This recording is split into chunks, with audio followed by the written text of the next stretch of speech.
15,725 एकड़ ज़मीन टाटा के कब्जे में है। सीएनटी एक्ट के तहत आप कोई ज़मीन ट्रांसफ़र नहीं कर सकते, आदिवासी की लैंड तो मिलेगी नहीं। नमस्कार, सोशल संवाद में स्वागत है। आज हमारे साथ सुप्रीम कोर्ट के वरिष्ठ अधिवक्ता अखिलेश श्रीवास्तव हैं। ये इनका पहला परिचय है। दूसरा परिचय यह है कि मानवाधिकार के कार्यकर्ता हैं और बहुत सारे सामाजिक इशू पर जिस पर ये लड़ाई लड़ते रहते हैं, ज़मीन से लेकर कोर्ट तक जो है ये संघर्ष करते रहते हैं। आज हम बात करेंगे एक बहुत ही अहम मुद्दा है, जमशेदपुर से जुड़ा हुआ, झारखंड से जुड़ा हुआ। पहले तो सर आपका स्वागत है हमसे बातचीत करने के लिए। पहला सवाल ये है कि अभी जो चल रहा है, फिर से एक बार इंडस्ट्रियल और नगर निगम को लेकर जमशेदपुर में फिर से एक बार बात चल रही है। इसलिए कि 2 साल पहले जब पूर्व सरकार थी तो उस समय बड़े जोरदार सब कुछ निर्णय हो गया था कि कहाँ इंडस्ट्रियल टाउन बनेगा और 3 नगर निगम की बात हुई थी। लेकिन सरकार पलटने के बाद फिर से एक बार चर्चा पड़ा है। तो नगर निगम और इंडस्ट्रियल टाउन बनने से क्या खतरा है और क्या फ़ायदा है? देखिए, एक तो ये इंडस्ट्रियल टाउन की बात आई कैसे, ये मेरी समझ में नहीं आई। क्योंकि जवाहर शर्मा जी जब 1988 में सुप्रीम कोर्ट गए तो उन्होंने ये कहा कि जमशेदपुर में म्यूनिसिपल कॉरपोरेशन की स्थापना होनी चाहिए। मतलब यहाँ की जो जनसंख्या है और थर्ड वोटिंग राइट, माने उनका मुख्य डिमांड जो था वो था सेल्फ गवर्नेंस की बात, यानी कि यहाँ थर्ड वोटिंग राइट नहीं है, जमशेदपुर के लोगों को थर्ड वोटिंग राइट मिलना चाहिए। और ऑनरेबल सुप्रीम कोर्ट ने ये कहा कि यहाँ म्यूनिसिपल कॉरपोरेशन बनना चाहिए। लेकिन वो म्यूनिसिपल कॉरपोरेशन जो है वो बना नहीं। 1989 का ऑनरेबल सुप्रीम कोर्ट का जजमेंट है, उसके बाद आज तक वो नहीं बना। और बीच में इन लोगों ने, बिहार सरकार ने और झारखंड सरकार में जो बैठे लोग हैं, इन लोगों ने उसको पूरा विसिएट करके उस इसी को लेके आया इंडस्ट्रियल टाउन। इंडस्ट्रियल टाउन कहाँ से आया? ये टाटा की तरफ से आया। ये जो पॉलिटिशियन बिहार के और झारखंड के जो टाटा के पक्ष में है, मैं साफ साफ कह रहा हूँ, उनकी तरफ से आया। अब ये इंडस्ट्रियल टाउन कहाँ बनेगा जमशेदपुर में और कैसे बनेगा जमशेदपुर में? पूरा का पूरा झारखंड जो है वो एक शेड्यूल्ड एरिया है। शेड्यूल्ड एरिया का मतलब होता है जहाँ 50% लोग जो हैं वो आदिवासी हैं। वो एक डेफिनेशन का केवल मैटर है। भारतीय संविधान के अनुरूप यहाँ पे जो स्थानीय व्यवस्थाएं थी या संविधान में जो व्यवस्थाएं दी गई है कि शेड्यूल्ड एरिया में किस तरह की स्थानीय व्यवस्था काम करेगी, तो वो व्यवस्था आपको स्थापित करनी है। और जहाँ पे एक कॉस्मोपॉलिटन स्थिति है वहाँ पे आप म्यूनिसिपल कॉरपोरेशन बना सकते हैं। मैं जो आपको बताने जा रहा हूँ, अगर वो बात आप समझ जाएंगे तो आप समझिए कि जमशेदपुर में तो म्यूनिसिपल कॉरपोरेशन भी बनाना आसान काम नहीं है। आपको शेड्यूल एरिया में जो व्यवस्था बननी चाहिए आदिवासी क्षेत्र में, आपको वही व्यवस्था बनानी पड़ेगी। अगर आप रेसिडेंशियल स्टेटस के हिसाब से जाएंगे, जनसंख्या के हिसाब से जाएंगे तो शायद आपको नहीं मिलेगा 50%। लेकिन आप रेसिडेंशियल स्टेटस के हिसाब से अगर जाएंगे तो आपको 50% से ज़्यादा लोग मिलेंगे। जैसे टाटा में जो लोग काम करते हैं, टाटा कंसर्न्स में, जैसे टाटा स्टील हुआ, टाटा मोटर्स हुआ, इसमें अधिकांश लोग नौकरी करने के लिए आए हैं। टाटा के क्वार्टर्स में रहते हैं, उनका अपना कोई रेसिडेंशियल स्टेटस नहीं है, उनकी अपनी कोई ज़मीन नहीं, ज़मीन खरीद भी नहीं सकते हैं यहाँ। या तो जो ज़मीन है वो टाटा के कब्जे में है, 15,725 एकड़ ज़मीन टाटा के कब्जे में है, या जो ज़मीन है वो गवर्नमेंट की ज़मीन है, फॉरेस्ट की ज़मीन है, या क्या नाम है, सीएनटी एक्ट में आती है। तो सीएनटी एक्ट जो है, सीएनटी एक्ट के तहत आप कोई ज़मीन ट्रांसफ़र नहीं कर सकते, आदिवासी की लैंड तो मिलेगी नहीं। तो ये जो लोग हैं जो टाटा में नौकरी करने के लिए आए हैं और रिटायर करने के बाद चले जाएंगे, इनको क्या मानेंगे? इनको पार्ट एंड पार्सल मानेंगे? दिक्कत कहाँ आ रही है? आखिर कंपनी क्यों चाह रही है कि इंडस्ट्रियल ही बने? उसे क्या नुकसान क्या है उसको? देखिए, इंडस्ट्रियल टाउन बनाने के पीछे जो टाटा इस कंपनी का या जो पॉलिटिशियन हैं, जो लोग टाटा के पक्ष में हैं, उसके पीछे एक बहुत बड़ी साजिश है। ये एक बहुत बड़ा फ्रॉड है जिसको मैं कहता हूँ कि पूरे झारखंड में जो सबसे बड़ा फ्रॉड हुआ है वो हुआ है जमशेदपुर में जो 15,725 एकड़ ज़मीन जो टाटा को दी गई। इसकी कहानी जाननी ज़रूरत है, इसका बैकग्राउंड जानना ज़रूरी है कि वो ज़मीन उसको कैसे मिला, कैसे उस ज़मीन का नेचर बदला गया, उसके पीछे इंटेंशन क्या था। आपको मैं संक्षिप्त फिर से बताने की कोशिश करता हूँ कि देखिए, टाटा की कंपनी बननी शुरू हुई करीब 1902-3 के आसपास। उसके बाद अंग्रेज़ों ने एक कानून बनाया था, लैंड एक्विजिशन एक्ट 1894, जो एक काला कानून माना जाता था, आज भी है वो। उस काले कानून के तहत उन्होंने जमशेदपुर का 15,725 एकड़ लैंड आदिवासियों से अक्वायर करने की कोशिश शुरू की। 1909 में करीब 3500 एकड़ के आसपास इन्होंने 3509 या कुछ ऐसा एकड़ जो है उन्होंने टाटा को दिया। फिर 1912 में दिया और 1919 में जाके पूरा का पूरा 15,725 एकड़ लैंड दिया। ये जो लैंड दिया इसको कहते हैं सरकारी अनुदान, ये लीज वेज नहीं है, समझिए इस बात को। सरकारी अनुदान किस कानून, क्योंकि 1994 का जो कानून था लैंड एक्विजिशन एक्ट, वो लेने का, एक्विजिशन का कानून था 1894 कि 1894 जो आप लैंड ले सकते थे आदिवासियों से या दूसरे लोगों से पब्लिक इंटरेस्ट के लिए और कंपनी बनाने के लिए, इसके लिए ले सकते थे। देने का कानून उनके पास नहीं था, तो देने का कानून उन्होंने बनाया गवर्नमेंट ग्रांट एक्ट 1895। आप जानते हैं उस समय कोई कॉन्स्टिट्यूशन था नहीं, वो तो इंग्लिश पार्लियामेंट के सारा चीज़ कंट्रोल में था। तो दूसरा कानून आया गवर्नमेंट ग्रांट एक्ट, और उस ग्रांट एक्ट के तहत इनको जमीन मिली 15,725 एकड़। अब गवर्नमेंट ग्रांट एक्ट के सेक्शन 2 और सेक्शन 3 में ये बात साफ लिखा हुआ है। 2 में लिखा हुआ है कि उस पर ट्रांसफ़र ऑफ प्रॉपर्टीज़ एक्ट 1882 का कानून लागू नहीं होगा, और ये आपको मालूम है कि ये कानून भी अंग्रेजों ने बनाया था। और सेक्शन 3 में ये लिखा हुआ है कि भारत का कोई भी कानून उस पर लागू नहीं होगा, यानी कोई भी कानून उसको सुपरसीड नहीं करेगा। तो उसको एक कॉन्स्टिट्यूशनल अथॉरिटी थी उस कानून को, गवर्नमेंट ग्रांट को। तो वो कानून कैसे चलता था? वो कानून अपने टर्म्स के हिसाब से चलता था। तो किस टर्म्स पे टाटा को ज़मीन दी गई थी? टाटा को ज़मीन दी गई थी कि आप उस ज़मीन का इस्तेमाल अपनी फैक्ट्री बनाने में और अपने बिजनेस के लिए करेंगे। तो बिजनेस और फैक्ट्री 3000 एकड़ पर ज़मीन में बन गई। बाकी 12-12,500 एकड़ ज़मीन जो है उसका टाटा ने इस्तेमाल नहीं किया। तो उस पर सरकार को पब्लिक इंटरेस्ट में उस ज़मीन का इस्तेमाल करना था, या उस ज़मीन को लैंड एक्विजिशन एक्ट की धारा के हिसाब से आदिवासियों को वापस कर देना था। आप लैंड एक्विजिशन एक्ट के तहत ज़मीन लेके जिस पर्पस के लिए ले रहे हैं, आप उस पर्पस को अबैंडन करके किसी दूसरे पर्पस के लिए इस्तेमाल नहीं कर सकते हैं। लेकिन टाटा ने क्या किया? टाटा खुद जो है गवर्नमेंट एक्टिविटी में आ गई, गवर्नमेंट के पावर में आ गई। उसने दूसरी कंपनी को लीज दिया, अपने लोगों को लीज दिया, जो लोग इसके साथ व्यवसाय करने वाले लोग थे, जो इसके गुंडे थे, जो इसके समर्थक थे, उसको दिया। ये अधिकार संविधान में कहाँ है? किसी कानून में कहाँ है कि टाटा ये तय करेगी कि जमशेदपुर में कौन घर बनाएगा, जमशेदपुर में किसकी बिल्डिंग बनेगी, जमशेदपुर में किसका व्यवसाय चलेगा, किसका नहीं चलेगा? ये टाटा कौन है? तो टाटा का कोई लोकस नहीं था। ये कंट्रोवर्सी इसलिए हुआ कि अभी जो चीफ मिनिस्टर हैं हेमंत सोरेन साहब, इन्होंने टाटा के लोगों को बुला के एक मीटिंग की और अपने ब्यूरोक्रेट्स को लेके, भाई टाटा का लोकस क्या है इंडस्ट्रियल टाउन के लिए या कुछ भी किसी भी चीज़ के लिए, कॉन्स्टिट्यूशनल कोई चीज़ अगर आपको करनी है जमशेदपुर में, उसमें टाटा कौन है, उसका क्या लोकस है? टाटा के जो लोग हैं, उसके जो एम्प्लॉयज़ हैं, उनका लोकस हो सकता है, क्योंकि वोटिंग राइट तो नहीं मिलने और नहीं मिलने का सवाल उनसे जुड़ा हुआ है। उनको मिलेगा या नहीं मिलेगा।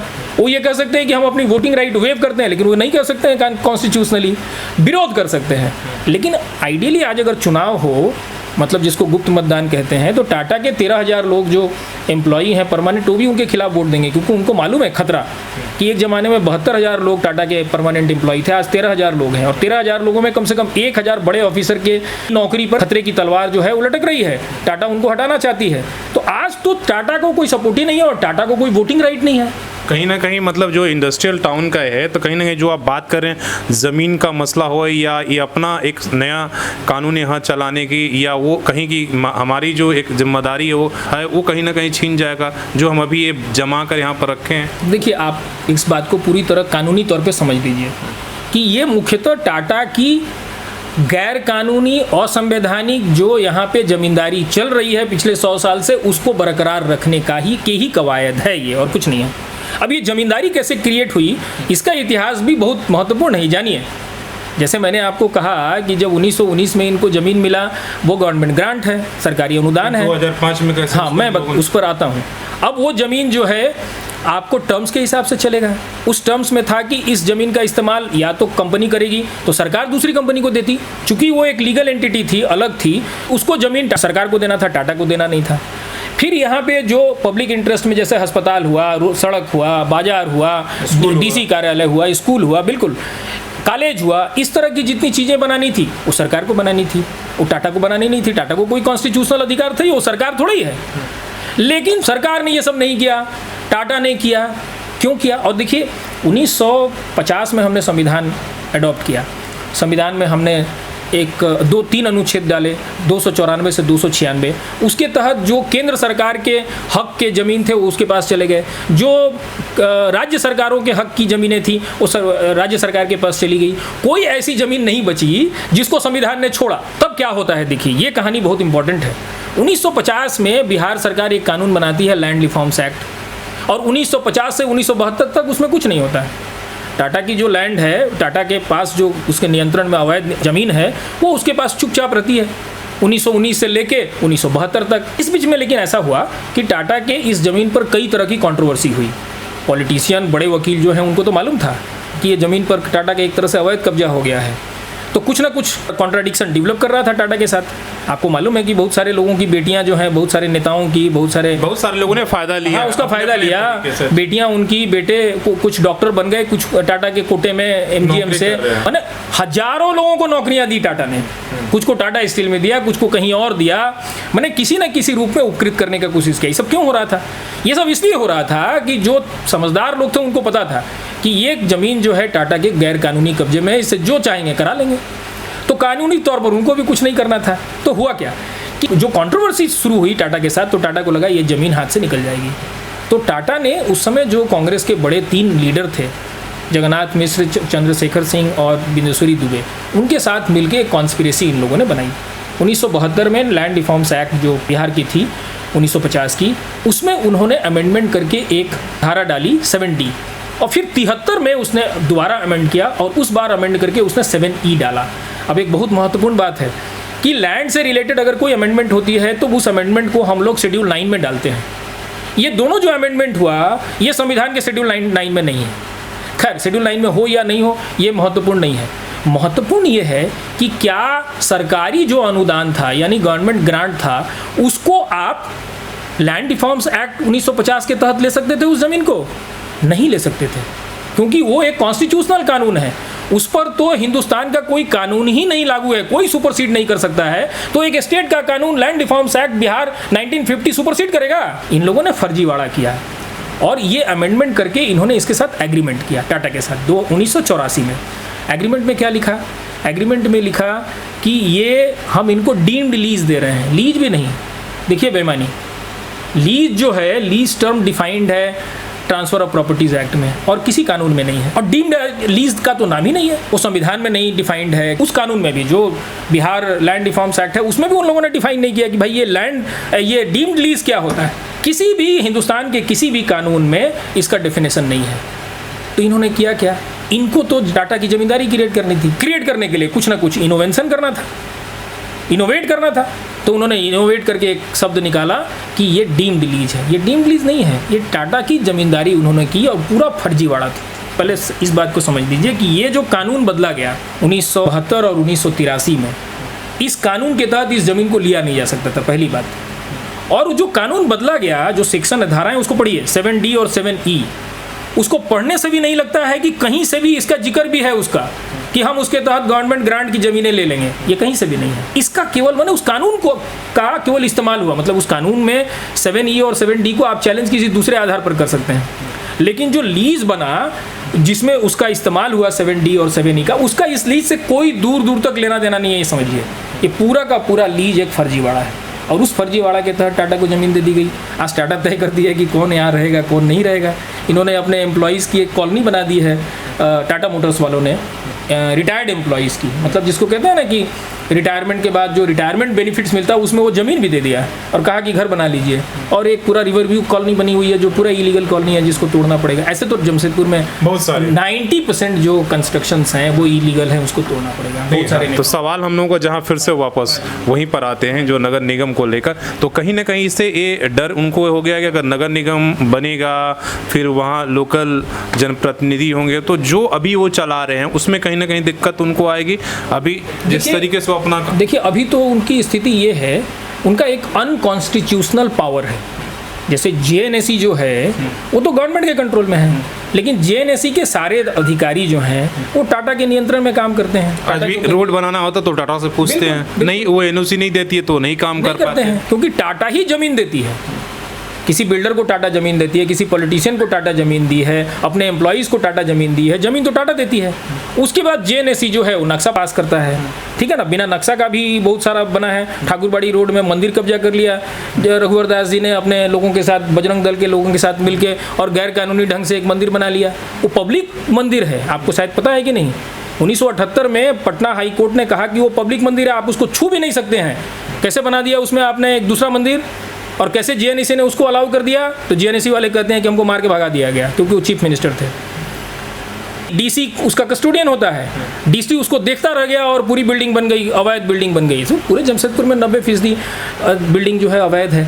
तो अगर नगर निगम बनता तो ये जो 12,500 एकड़ जमीन जो टाटा के पास अवैध रूप से है, ये चला जाता उसके पास, नगर निगम के पास। अब नगर निगम होल्डिंग टैक्स लगाती तो उसका इनकम होता। होल्डिंग टैक्स छोड़ दीजिए, जमशेदपुर में अगर नगर निगम बनेगा तो उसको किसी होल्डिंग टैक्स की जरूरत नहीं है। उसको तो केंद्र सरकार की जो स्कीम्स है, इतने सारे जो पैसे, वो इतने पैसे 10,000 करोड़ रुपया उसको मिलना है। समझिए कितने हजार करोड़ रुपया जो है जमशेदपुर अभी तक लूज कर गया। तो उस पैसे से ही जमशेदपुर का सारा काम हो जाएगा। जमशेदपुर में करना क्या है, बिजली पानी इन्होंने दे दिया है जुस्को को क्या कॉन्स्टिट्यूशनल अथॉरिटी, आपने कैसे बिजली पानी दे दिया उसको। तो जैसे ही ये आ जाएगी म्यूनिसिपल कॉरपोरेशन या कोई स्थानीय व्यवस्था, मेरे हिसाब से तो ये शेड्यूल्ड एरिया है तो इसमें म्यूनिसिपल कॉरपोरेशन में नहीं बनना चाहिए, इसमें तो बनना चाहिए जो आदिवासियों की स्थानीय व्यवस्था है। तो सर क्या मान के चले जिस तरीके से सारी बातें हैं वो किसी की भी सरकारी, सभी सरकारें जो है कहीं ना कहीं वो समर्थन कर रही है इस बात को लेकर, काहे नहीं वो सरकारें इस पर सवाल उठाती हैं।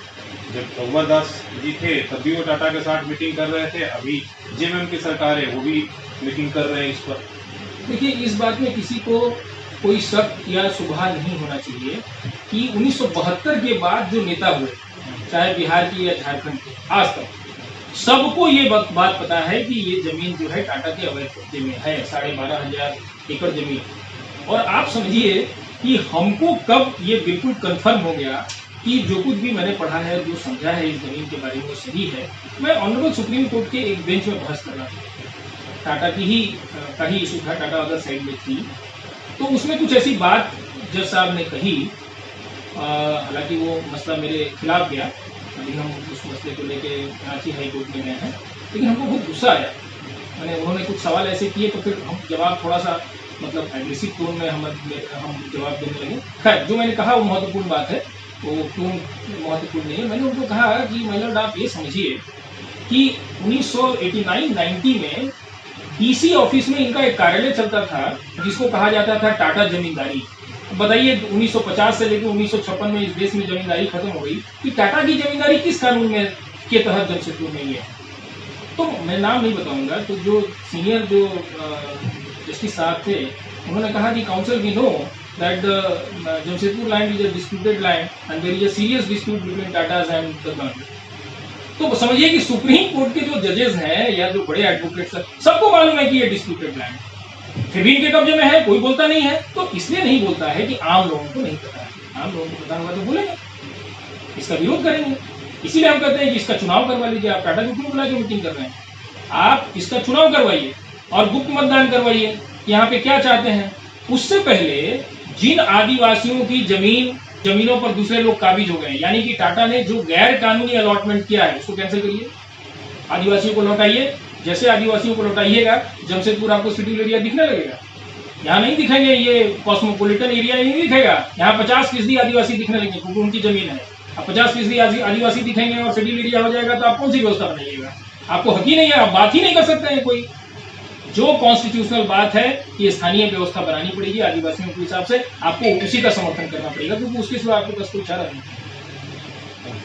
तो अभी जो हमने सारी बातचीत की ताकि एक आम जनता होने का, एक नागरिक होने के बजाय आप इन बातों को समझ पाएं और जान पाएं कि आपके फायदे के लिए क्या है इंडस्ट्रियल टाउन या नगर निगम। इसलिए कि बहुत सारे फायदे आपको समझाए जाते हैं जब आपसे उन्हें ज़रूरत होती है, लेकिन जब वो हक देना होता है उस समय लोग मुकर जाते हैं। इसलिए इस शहर के लिए नगर निगम ज़रूरत है या इंडस्ट्रियल टाउन, फैसला आप सभी को करना है। लेकिन जो बातें जानकारी के लिए हमने पहुंचाया अपने सहयोगी आशीष के साथ, मैं शशि भूषण, सोशल संवाद न्यूज़ झारखंड।